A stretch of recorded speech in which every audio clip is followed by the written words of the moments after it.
저희 준비된 두 번째 문제 만나보겠습니다.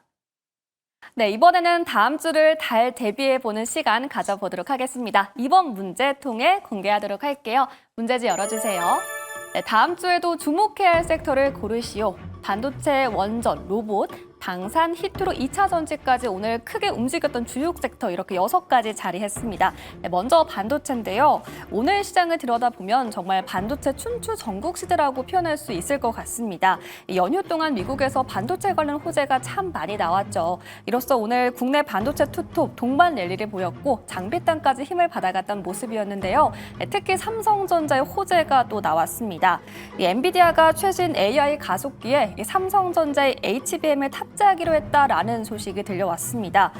또 삼성전자 역시 엔비디아의 GPU 5만 장을 구매할 것으로 밝혀졌는데요. 이로써 글로벌 HM 시장에 지갑 변동이 예상되는 상황입니다.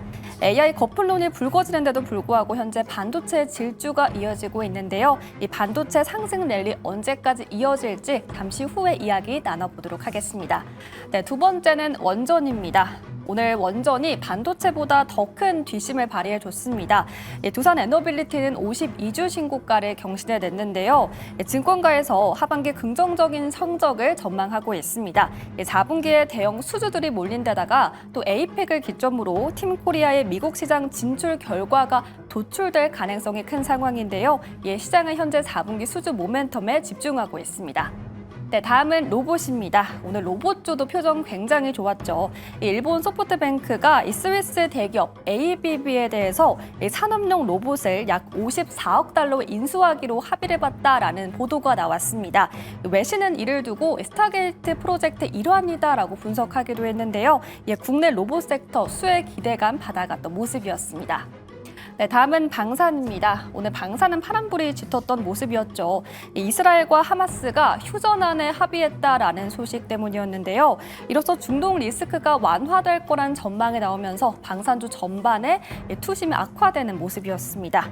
오늘 LIG 넥스원, 하나 에어로스페이스, 현대 로템 등 일제 내리막을 걸었습니다. 네, 반면 히토로 관련주는 오늘 일제히 상승 랠리를 보여줬죠. 전일 중국 정부가 히토로에 대한 수출 통제를 강화하는 조치를 발표했습니다. 이에 유니온 머티리얼은 장중 상한가를 유지하기도 했고 또 관련주 영향도 크게 받았던 모습이었습니다. 마지막은 2차 전지입니다. 오늘 테마별로 온도 차이가 크게 벌어졌던 가운데 2차 전지는 크게 주춤하는 분위기였는데요. 테슬라 신차에 대한 실망감이 악재로 작용했습니다. 또 미국 도로교통안전국이 이 테슬라의 FSD 시스템에 대해서 안전조사에 착수했다라는 소식도 악재로 작용을 했는데요. 이런 상황에서 현재 테슬라는 휴머노이드 로봇 옵티머스에 주목을 하고 있습니다. 머스크는 테슬라의 기업 가치의 약 80%가 옵티머스에서 나올 것이다 라고 강조하고 있는데요. 이런 상황에서 지금이 저가 매수의 기회가 될 수 있을지 이에 대한 이야기도 나눠보도록 하겠습니다. 네, 이렇게 오늘 움직였던 6가지 섹터가 나와 있는데요. 이 안에서 유심히 봐야 할 것은 무엇일지 두 분의 선택 보드를 적어주세요. 자, 주목해야 하는 6가지 섹터가 나왔고요. 그중에서 두 분이 선택한 걸 확인해 보도록 하겠습니다. 자, 확대해 주시죠. 자, 두 분의 답변을 각각 보면 우리 이 대표님은 이게 뭘 쓰신 거죠? 지렁이요. 1번. 1, 숫자 1을 쓰신 거군요. 예. 1번 반도체. 1번 반도체. 저는 뭔가 약간 항의하는 느낌으로, 반하는 느낌으로 뭔가를 해주신 줄 알고, 1번 반도체를 적어주신 거고, 그리고 우리 테이버 전문가는 오픈 AI라고 적어주셨습니다. 이번에 테이버 전문가 이야기 먼저 한번 들어볼게요. 일단은 오늘 시장이 좀 쏠렸다라고 많이들 평가를 하시는데 그게 시장의 현재 오픈 AI 중심으로 혹은 뭐 반도체라고 하는 변압기라고 하는 AI라고 하는 부분에 대한 그런 시장의 수급이 그쪽으로 다 몰려가는 모습을 보이고 있다라고 볼 수 있는 대목입니다. 근데 지금 보시면은 저기 뭐 4번 같은 경우에도 휴전 합의가 승인되었다. 그다음에 히토류는 모르겠어요. 왜 여기에 들어있는지는 모르겠지만 근데 일단은 방송 관계자가 투자를 한 것 같아요. 어쨌든 히토류 같은 경우에는 위험한 말씀입니다. 그런 건 아닙니다. 이거는 확실하게 근데 정정하고요. 수출 통제가 강화됐는데 우리나라에 있는 히토류 관련주들은 다 히토류를 사야 되는 기업들입니다. 이쪽은 근데 지금 좀 이상한 거고요. 2차 전지 같은 경우에도 지금 중국에서 규제를 하겠다라고 하고 있죠. 이것도 상당히 좀 지금 투자하기에는 좀 애매한 상황이고요. 로봇 같은 경우에는 소프트뱅크가 이제 스위스였죠. 아마 그쪽에 있는 기업을 인수했다라고 하는데 스위스를 인수했지 한국을 인수한 게 아닙니다. 예. 로봇 같은 경우에는 우리가 한국에 있는 기업이 만약에 알테오젠처럼 거대한 이제 거래가 하나 터진다라고 하면은 그때 좀 더 관심을 가져보면 좋다라고 생각을 하지만 지금은 현재 뭐 테마주로 보시는 게 맞지 않을까. 숫자가 안 찍힙니다. 그리고는 원전 같은 경우에는 이게 저는 원전보다는 여기 이제 변이라고 적어놨는데 네. 오히려 저는 전력 인프라는 좋다라고 생각하지만 원전보다는 변압기가 좀 더 안정적이다 예. 라는 측면에서 지금 오늘 움직였던 섹터 중에서는 일단은 반도체와 변압기에 대해서 이렇게 좀 이제 보시면 어떨까라고 생각을 하고 있습니다. 네, 좋습니다. 반도체 그리고 변압기를 적어 주셨고요.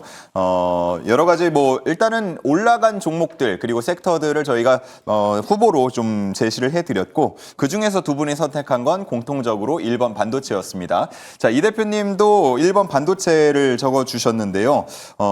왜 주목해야 됩니까?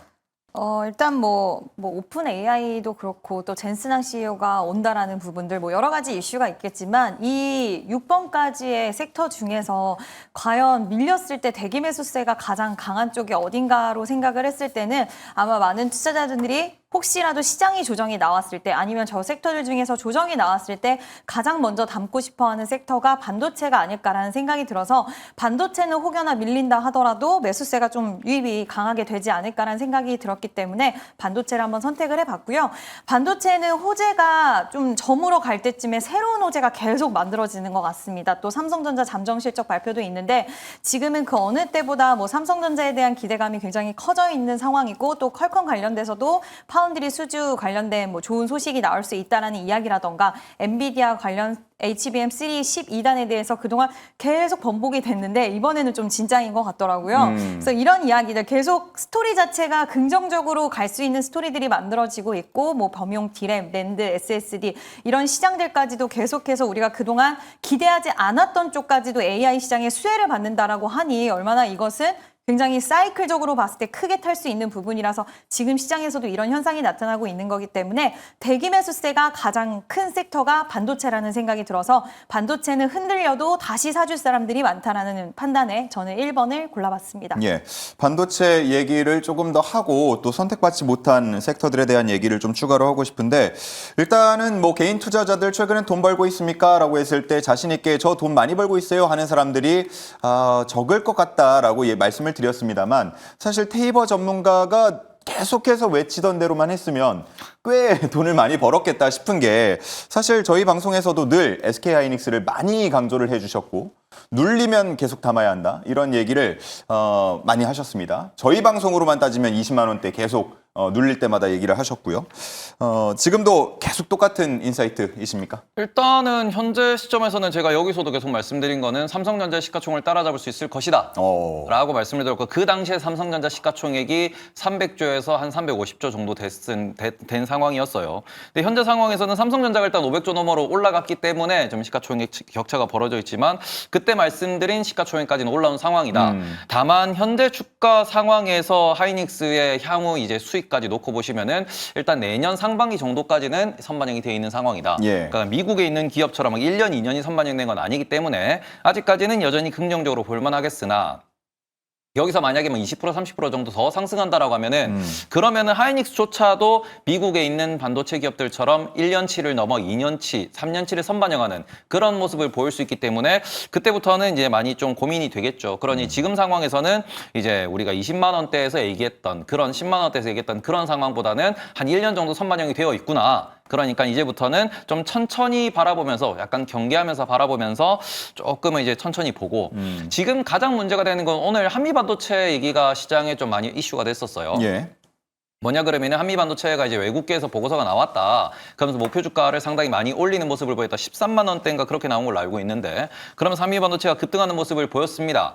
그리고는 이거는 현재 이제 뭐 시장에 썰로 도는 건데 삼성전자가 조만간 한미반도체에 이제 TC본드 장비를 뭐 이렇게 뭐 콜할 것 같다라는 이야기도 나오고요. 그리고는 추가적으로 지금 하이닉스와 마이크론 쪽에서 HBM4까지도 한미반도체 장비로 이제 계속해서 제조를 할 것 같다 이런 얘기가 나오고 있다 보니까 이런 부분에서 만약에 삼성전자가 이건 if 시나리오지만 만약에 삼성전자가 한미반도체 장비를 결국에는 항복한 상태에서 가져간다. 그리고는 HBM 시장에 뛰어든다라고 했을 때는 그게 또 하이닉스 측면에서는 경쟁자, 말 그대로 엄청나게 돈이 많고 엄청나게 직원도 많은 경쟁자가 등장을 하는 겁니다. 예. 이렇게 되면 또 물량과 이익률 싸움으로 넘어갈 수 있는 부분이 있다 보니까 뭐 그런 부분은 약간 경계를 하시면서 보셨으면 좋겠다. 그리고 그런 뉴스가 나왔을 때 급 나간다 혹은 조정을 받는다라고 하면은 그럴 때는 앞으로의 뭐 보고서나 밸류나 뭔가 숫자를 잘 보시면서 목표 주가를 이제 좀 신중하게 잡아가면서 투자를 하셔야 되는 상황이지 않나. 삼성전자도 많이 반등을 했기 때문에 지금부터는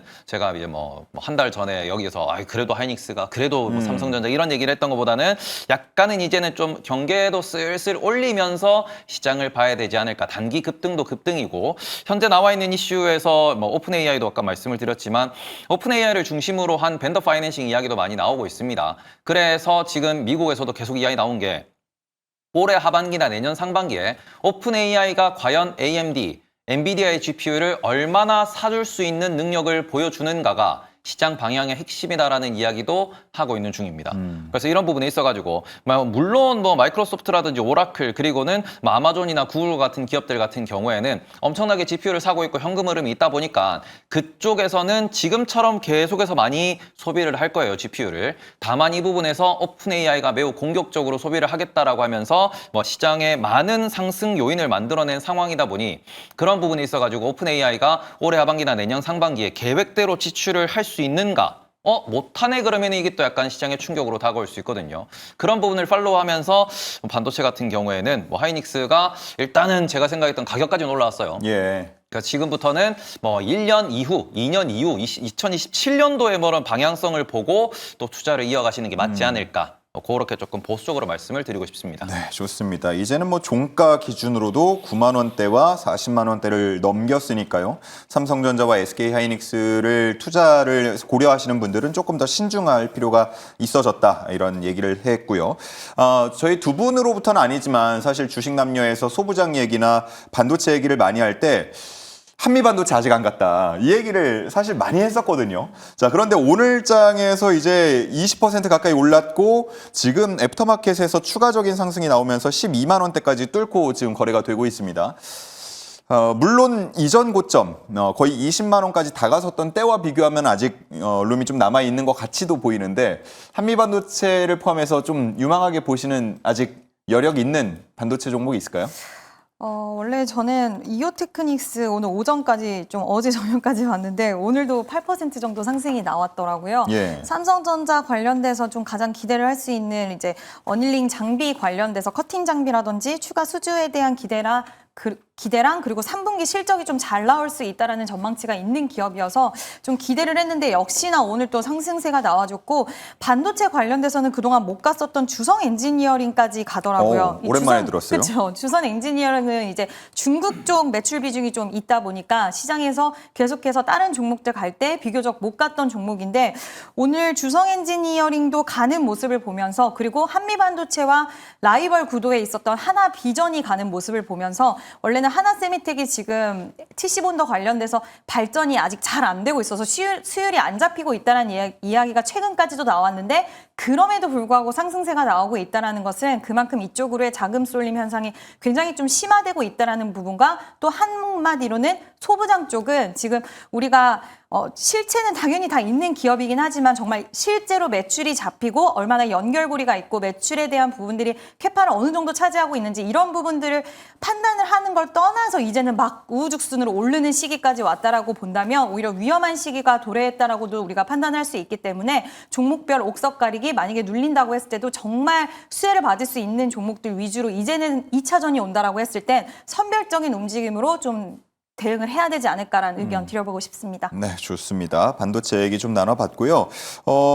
아무래도 이제 오늘 장에서 올랐던 게 앞서서 이 대표님이 짚어주셨던 것처럼 뭐 원전이나 로봇이나 이 기타 등등 섹터들도 있었습니다만 사실 이게 다 묶어보면 결국은 AI 뭐 이렇게 묶일 수 있는 섹터들이었습니다. 그래서 앞서서 이제 6가지 중에서 원전하고 로봇 정도만 조금 더 얘기를 나눠보고 싶은데 일단 로봇 우리나라 기업 중에 이렇게 투자를 좀 받을 수 있는 해외의 대규모 자본이 들어올 만한 그런 좀 유망한 기업들은 없을까요? 지금 뭐 레인보우 같은 경우는 삼성의 투자를 이미 받아놓은 상황이고요. 그러고는 LG 그룹 같은 경우에도 여러 로봇 업체에 실제로 주주로 올라가 있는 모습을 보이고 있습니다. 그리고는 우리나라에서는 지금 LS 같은 경우에도 해외에 있는 우리가 또 고스트 로보틱스였죠. 그쪽도 인수를 한 상황이고요.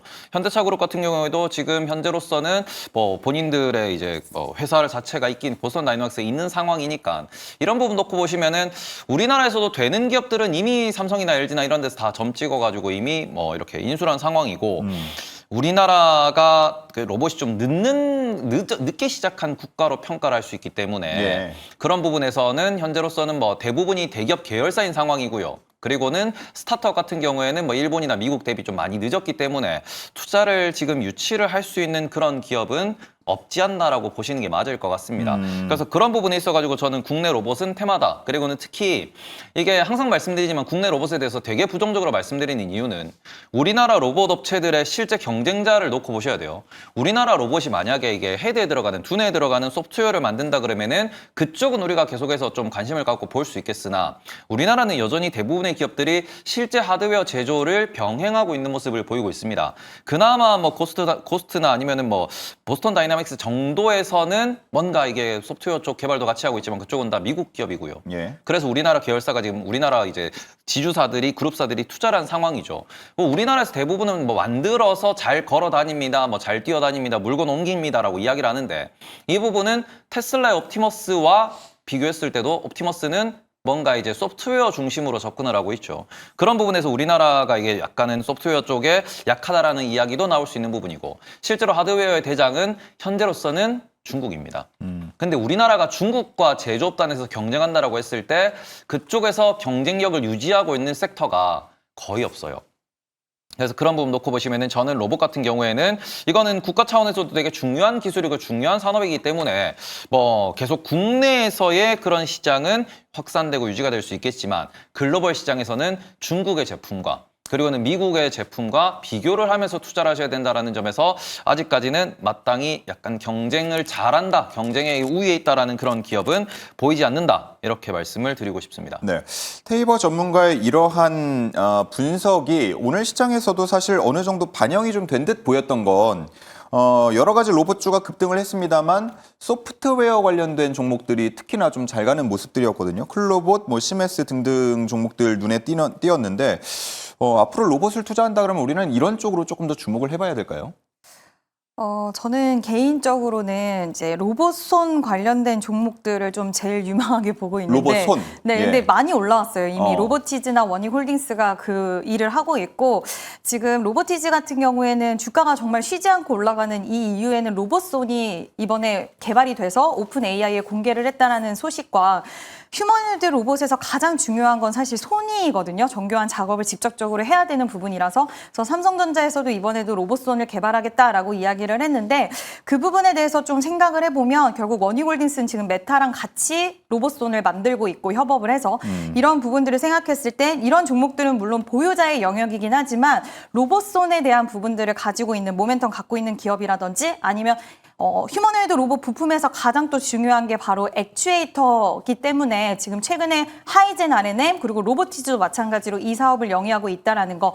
그래서 우리가 연결해서 좀 생각을 해보면 대기업에서 지분을 보유를 하고 있거나 아니면 휴머노이드 로봇이 결국에는 시장이 원하는 방향성이잖아요. 이 안에서 로봇손이라던가 아니면 그 부품 관련돼서 액추에이터 사업을 영위하고 있는 기업들, 이 기업들 위주로 좀 압축해서 보시면 좋지 않을까라고 보고 있고 또 우리나라는 자동화에 대한 수요가 더 올라갈 수밖에 없다라고 보고 있어서 지금 제조업 중심의 사업을 거의 다 영위를 하고 있기 때문에 자동화 수요 관련된 솔루션을 좀 제공할 수 있는 기업들 근데 대기업의 지분을 갖고 있는 대기업이 지분을 갖고 있는 기업들 위주로는 저는 좀 긍정적으로 보셔도 좋지 않을까. 그래서 좀 압축해서 이런 모멘텀을 갖고 있는 기업들 위주로만 좀 보시는 게 좋다라는 의견 드려보고 싶습니다. 네, 좋습니다.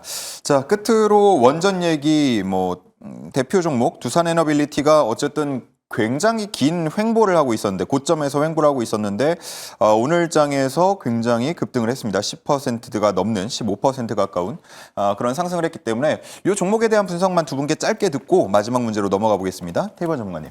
요거 짧게 해도 될까요? 일단 좀 길어져야 될 것 같은데요. 예, 길어도 왜냐 그러면은 됩니다. 이게 전고점이 72,200원이 장중 고점이었고요. 현재 보시면은 종가 기준으로 74,900원까지 올라오면서 지금 현재 차트를 보시면은 확실히 차트가 지금 뚫고 올라온 모습을 보이고 있어요.